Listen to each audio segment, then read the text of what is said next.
Hello বন্ধুরা, আজকে আমি বরের ইচ্ছেতে বানিয়ে ফেললাম মঙ্গলীয় ভেটকি কাবাব। আর এর জন্য আমি আদা, রসুন আর পেঁয়াজ, লঙ্কা এগুলো মিক্সিতে পেস্ট করে নিয়েছি। এরপর ভেটকিটাকে ভালো করে ধুয়ে নিয়ে এটার মধ্যে হলুদ লবণ মাখিয়ে নিচ্ছি। আর যেই পেস্টটা করেছিলাম সেটা এর মধ্যে দিয়ে ভালো করে একটু মাখিয়ে নিলাম, যাতে সব দিকে এই পেস্টটা লেগে যায়। এরপরে একটা বাটিতে আমি ব্রেড ক্রাম্ব দিয়ে রেখেছি। এটা আমার ঘরে বানানো ব্রেড ক্রাম্ব। কী করে বানিয়েছি সেটা আমি তোমাদের সাথে পরে শেয়ার করব।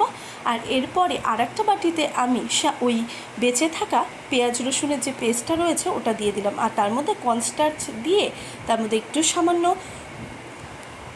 গোলমরিচের গুঁড়ো, হলুদ গুঁড়ো দিয়ে এটাকে ভালো করে গুলিয়ে নিলাম। আর এদিকে কিন্তু ব্রেড ক্রাম্বেও সেম জিনিস দিয়েছি। আর তারপরে মাছটা নিয়ে ওই ব্রেড ক্রাম্বের মধ্যে ডোবাবো, কিন্তু তার আগে আমি প্রথমে ব্রেড ক্রাম্বটা যেহেতু গোলমরিচ আর লবণ দিয়েছি তাই একটু মেখে নিলাম। এরপরে মাছটাকে ওই ব্যাটারে ডুবিয়ে আবারও ব্রেড ক্রাম্বে ডোবালাম। আবারও কিন্তু সেম প্রসেস করলাম, যে প্রথমে আবারও ব্যাটারে ডোবালাম, তারপরে আবারও ব্রেড ক্রাম্বে ডুবিয়ে একটু মোটা প্রলেপ পড়ে গেল মাছগুলির ওপরে। এরপরে এটাকে কিন্তু এই দেখো এমন হয়েছে, দুবার ব্রেড ক্রামে আর ওই ব্যাটারে ডোবানোর পরে বেশ একটা মোটা প্রলেপ চলে এসেছে। এদিকে আমি ফ্রাই প্যান নিয়ে নিয়েছি, জল মানে একেবারে পুরো টকবক টকবক করে তেল ফুটছে।